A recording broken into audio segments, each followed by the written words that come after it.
Hi, welcome to Alberni Thrive. I'm Alicia LaRue. And I'm Eric Plummer. And today we'll be discussing the waterfront. I find it's a really exciting time to be part of Port Alberni. Lots of really neat things happening right now.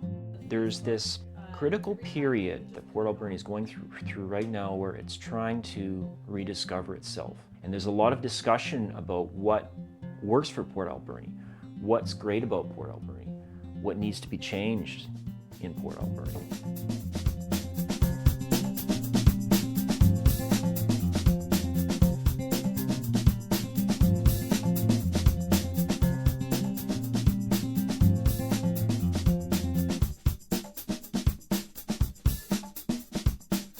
Hi, welcome to Alberni Thrive. So what is Alberni Thrive? Ultimately, what it is a TV show that facilitates different conversation, dialogue, ideas for a variety of issues, local issues that are faced with Port Alberni and the Alberni Valley. Both Eric and I will be discussing the issues with a variety of guests, ranging from decision makers to different business owners to just local citizens that have opinions. Really excited about today's show, about the waterfront. So, Eric? If there was no inlet, there would be no Port Alberni. This community is inherently tied to its waterfront and what the waterfront had to offer, particularly in considering our heritage in forestry and logging and all of the mills and operations that relied on our waterfront for this community to be established. Today, the waterfront is possibly seeing a greater diversity of uses than it ever has, with a combination of things like overseas shipments of lumber and logs to Asian markets, recreational and commercial fishing operations that occur over a good portion of the year, even kayaking, swimming, and kiteboarding during the warmer months. Today we're lucky to have a collection of individuals who have no shortage of ideas and opinions about the waterfront and what could happen with our waterfront. We're lucky to be joined by Sandra Gentleman, the founder of the Canal Beach Water Sports Society and an active and energetic advocate for public use of the city's waterfront, Port Alberni Mayor Mike Ruttan, and Dave McCormick, the Director of Business Relations and Public Relations. I'm sorry, I screwed that up. Business Development and Public Relations with the Port Alberni Port Authority. Thanks for joining us, everybody. It's great to have you. David, what are the biggest initiatives that are happening right now on the waterfront? There's many. First of all, thanks, Eric. Thank you, Alicia. And really appreciative of this opportunity to share some of the Port's partnerships and activities in the development along the waterfront, especially with Sandra and Mayor Ruttan as well.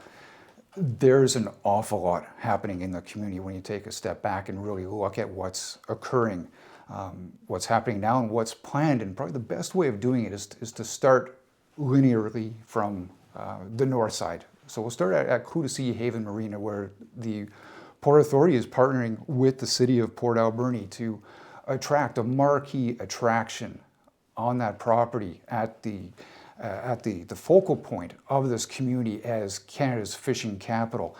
So the Port Authority with the city is offering up $500,000 in matching incentives to private investors, to various proponents who can come forward with an attraction that would really help to capitalize on the tourism traffic going through this community. Coming along a little further south to the development right now known as the Somas Strip, that we happen to have a community contest to rename that area. The Port Authority is in the process of investing over $3 million, including up to $300,000, again in partnership with the city of Port Alberni for the installation of a boardwalk. This development will include paving of the uplands, as well as a service float to support the commercial fishing industry in Fisherman's Harbor. This project at Somas has evolved from the first major component of the Fisherman's Harbor Improvement Project, which was the installation of Centennial Pier back in 2012. That project alone is valued at about $8 million. And it's provided tremendous protection. It's serving its purpose to attract and maintain our commercial fishing fleet here, real jobs in the community, supporting real businesses. And we've leveraged that to attract other businesses and other services that this community has been desperate. Now, are you working with the city then on a lot of those endeavors with Mike? Quite a few of the initiatives we're working with the Port Authority on. We meet regularly to discuss directions that we want to go and what the opportunities are, and how can we create opportunities that maybe don't exist yet. Our port, as Eric said, is a huge asset for us as a community. It's one of 4 federal ports on the west coast of Canada in terms of size. It is the 4th largest port on the west coast of North America.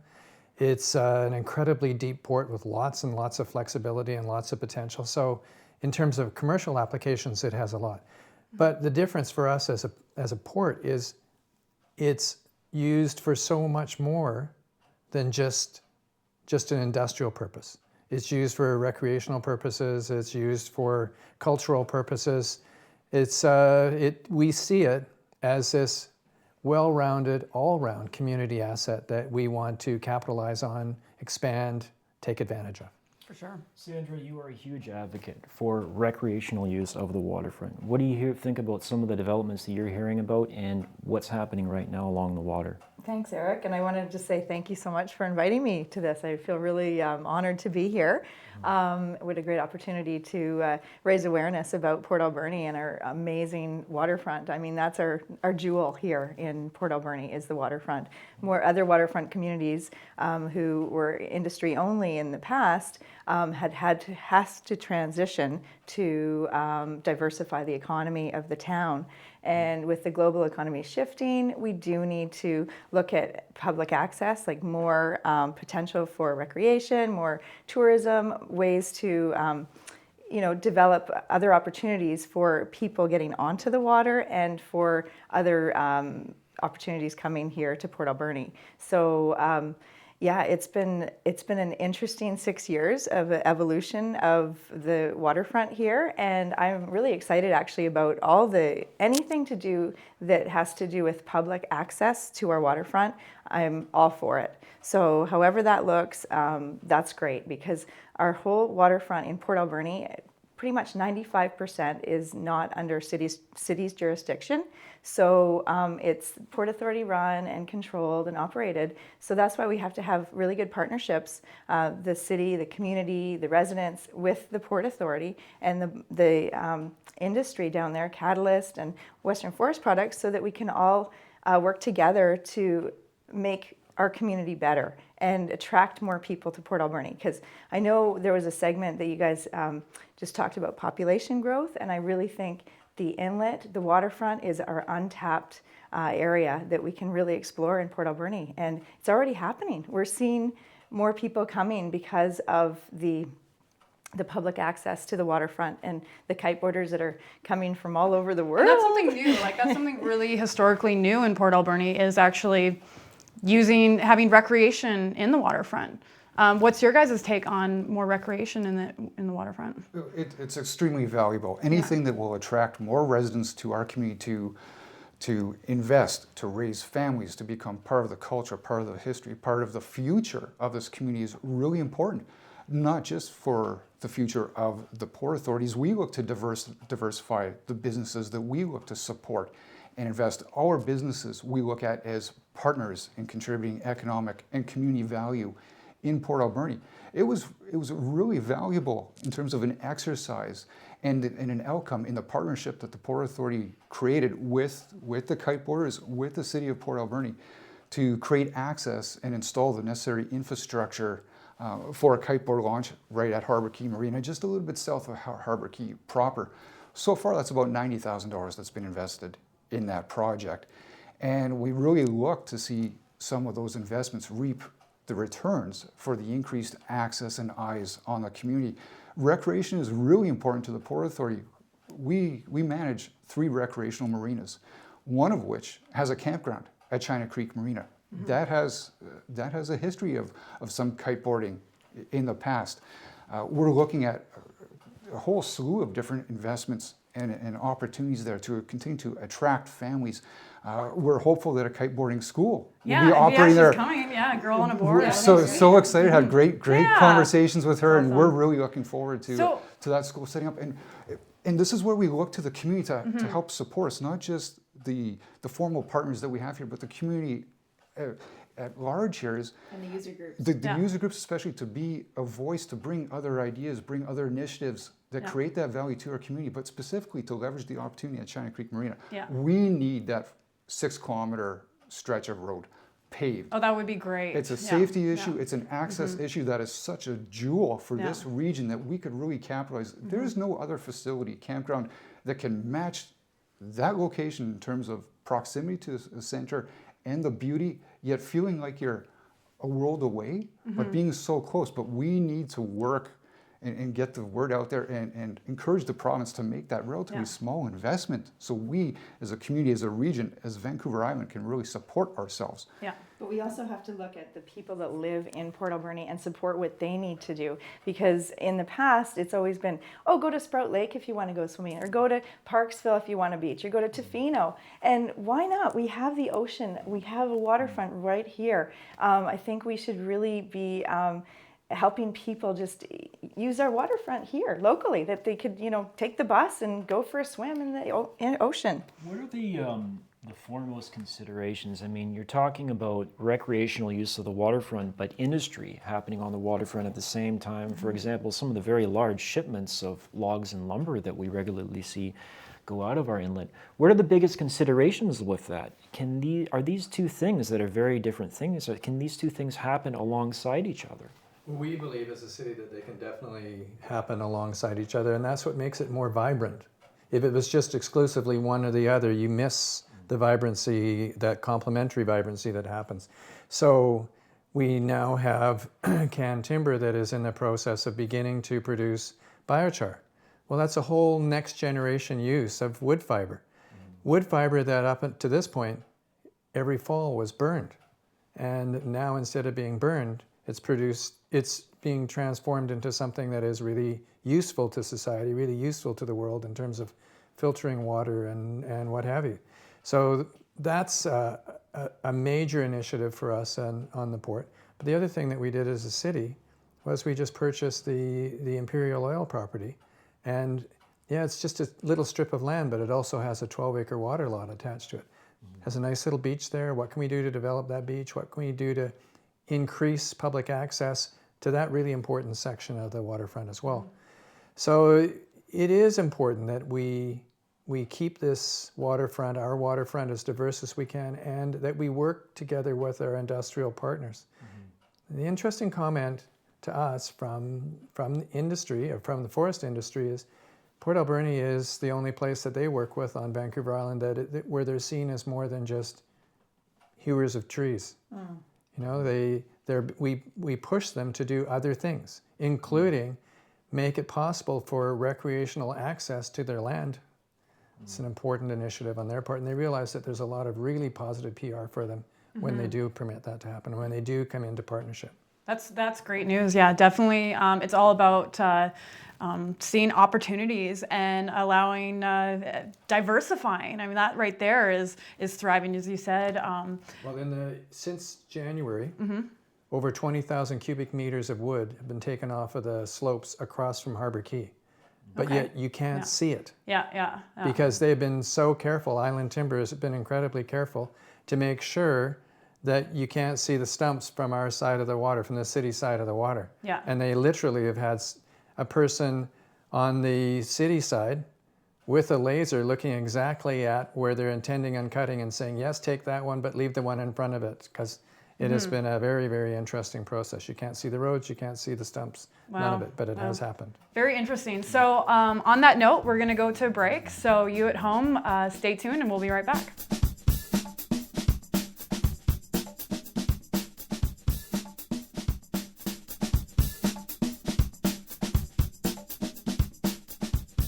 Hi, welcome back to Alberni Thrive. Today we're talking about Port Alberni's waterfront, what's happening with it right now, and where does it need to go in the future to further develop the community. An interesting topic we haven't touched on yet is Canal Beach, which was transitioned from a former industrial site over the last 2 years or 2.5 years into a public park. Now, it's amazing how much this piece of land has changed over that short period of time. But at the same time, not everyone is convinced that Canal Beach is a good place for them to go and enjoy the water. Some people still see it as a dirty former industrial site. Is Canal Beach a sign of Port Alberni's future?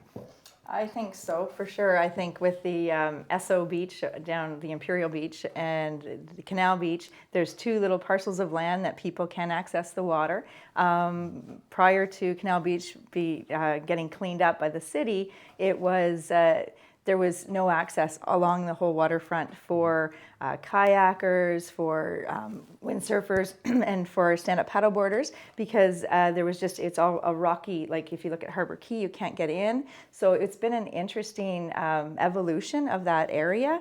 And, you know, I think it's a generational thing maybe. I've heard people say, why would they clean up an old plywood mill site to create a beach? And, you know, a good response is, well, the beach was there. We're just cleaning it up to get back to the beach. And was it not like, I mean, it was sitting dormant for 25 years. Nothing was going on with it, right? Yeah, it was. So, and it's, you know, like so many old industry sites, it takes people, it takes dedicated people and community groups, government bodies to actually say, you know what, this is very valuable land. This is important for the community, and we need to do something about it instead of just let it sit and be an eyesore. At the same time, I mean, the transition of Canal Beach has not been easy. There's been a number of liability concerns that have come up, particularly from Western Forest Products, due to their lease over water lots that are in front of the beach. Mike, what do you think about Canal Beach? Is this Port Alberni's future of the waterfront use? I think it's part of what Port Alberni has to offer. I don't think Canal Beach in itself is Port Alberni's future. I think it's part of it. But I also think that one of the things that we want to do as a community, a larger community, is to persuade people to stop. And there's a tremendous attraction in the water. People like to look at the water, they like to see it moving, they like to see all of those sorts of things. And that's why our waterfront, our visitors, the first waterfront that they see is freshwater, not saltwater, by and large. And so when you're driving out to the west coast, you pass Clutha Marina and drive along River Road and you see the Somas River. So working with the Port Authority and working with the First Nations, we're intending on increasing the access to and the visibility of that part of the waterfront. And as people are going out, they will see that. And then hopefully say, gee, maybe we'll stop and explore a little bit. Or maybe they will say, when we come back, you know what, that looks interesting, we're going to stop and we're going to look and we're going to see what's there. So we do have some big plans, and we want to see it continue to be capitalized on.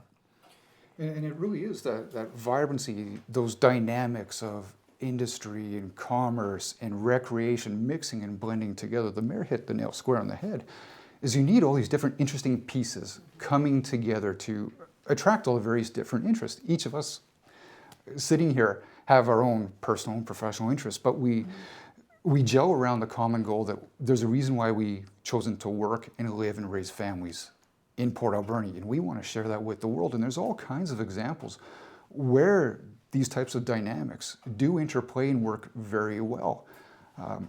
You look at the waterfront in West North Vancouver and in Burnaby and Port Moody, where you've got Ambleside Park, you have Port Moody Park and Barnett Park, and just down the way you do have traditional industry that is cognizant of public access, public awareness, the need for increased safety, and these corporations, these businesses, their families too, raising children, going to school in those communities, and they're looking at making those contributions, both economic, social, and environmental contributions.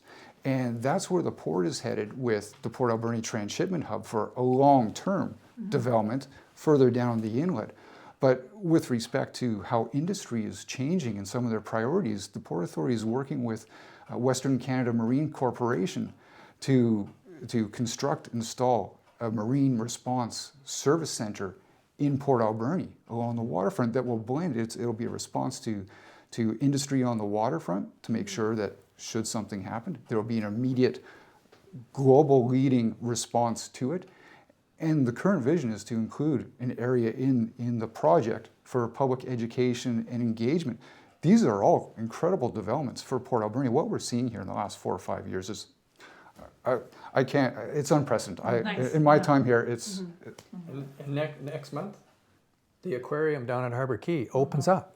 You know, and I don't know if you've had a chance to have a little sneak peek in there or not, but it is amazing what, not only just the design, but the diversity of what is going to be happening in there, or what is available for people to come in and see. And what could be better than looking at sea creatures, having a coffee, and going and getting some chocolates? I mean, that's what an incredible opportunity. And you know, Harbor Key itself is busier and busier every year, every month. It is busier and busier all the time. Does the city and the Port Authority look to other communities on Vancouver Island that have transitioned their waterfront from a former use, possibly an industrial use, to a public site? For example, what happened in Ladysmith over the last century. Is there important lessons there that are worth considering? There are definitely lessons, but some of the lessons are lessons of what to avoid rather than lessons of what to embrace. So some communities have chosen to go the route of literally driving away all industrial activity on their waterfront, which to me is it's a shame, because you know, you need to see what are the things that occur that can attract people to come here for reasons other than strictly recreation. Because you know, when you live on the water, and I used to live on the water in Banfield, I love to see the fish boats go out. I love to see people going by pulling their logs. I love to see that activity. I love to see what's going on. I love to see it, and I love to hear it. And here in Port Alberni, you have that opportunity. So you want to keep it safe, you want to keep it interesting, you want to keep it pure. You want to keep it as clean as you can make it. So when people are having easy access to the waterfront, there's a built-in reason to be environmentally conscious, to make sure that what is going on around our waterfront is not going to damage it, is not going to harm it in any particular way. So we have all those sets of eyes that are important. And that's with the West Coast Aquatic too, the Stewardship Center. I think people become curious about wildlife in the water, and then they start to want to protect it. And as you open up the waterfront, there is going to be areas where people will say, "What's up with this? Like, this is our waterfront. We should make it more attractive. We should clean it up. Like, let's do it, you know, instead of just let it sit as an old industry site that hasn't been cleaned up for years." So I think it's really important, and it takes commitment. It takes people that want to just say, you know what, it's time. We want our kids to be able to use these spaces. We think that this is a valuable area that will actually increase property values in Port Alberni. Definitely. I mean, it's a huge asset to this community and a gem. You know, it's most of our front yard and our backyard. Totally. So it's really neat to hear all the amazing things that are going on. We're just going to wrap it up. So I'd like to hear a little bit about, you know, where Sandra, where do you see the future of the inlet? Let's say 10 years from now. Oh, wonderful. Well, I think I'm really excited actually what's happened over the last, I'd say 5 or 6 years. Just the shared waterways, just like you can see in other places like Hood River and different places where they share. So there's like the freighters and the barges and the kiteboarders and stand-up paddleboarders and more events. So lots more events happening here that are recreation based, like our ACDC stand-up paddleboard event coming, and then also just the waterfront becoming more cleaned up and more accessible to the public, and more people that want to protect the wildlife, want to protect our waterways. So I think that all is linked together. Nice. How about you, Mike? What do you see in 10 years? I want to see an increased number of activities for all sorts of people that will attract people from elsewhere to come in and share with us our waterfront. But I also want to see our waterfront tied in much more clearly to the rest of the community, through the train, through walking paths, through running paths, through bicycling opportunities. So it's there, but I want to see it as far more integrated into the community than it already is. What are your thoughts, Dave? 10 years from now, how do you see Port Alberni's waterfront? I share the vision of Sandra and the mayor, and so many of my neighbors and friends and colleagues in this community, is to continue to do more of what we're doing and continuing to do it better. And that's happening across the board. Industry and clean can be synonymous. And that's what we're headed towards, is all these different opportunities. So industry has created a legacy for the Port Authority and for the city to invest in the recreation and the developments that we find so attractive. to each of us as residents and new residents. And we need to continue to have that base and continue to interact and engage and have that interdynamic play continue to happen. Sandra made the example of other places in North America where that is happening, and that will continue to happen and continue to get better here in Port Alberni. Awesome, great things happening, really exciting. So yeah, thank you so much for tuning in. And you at home, if you have any comments that you'd like to add, feel free to check out our website or our Facebook at www.albernithrive.com. And thank you for the Yeah, three of thank you you for guys so joining much. us It was and great. bringing your input. We'll see you guys next time.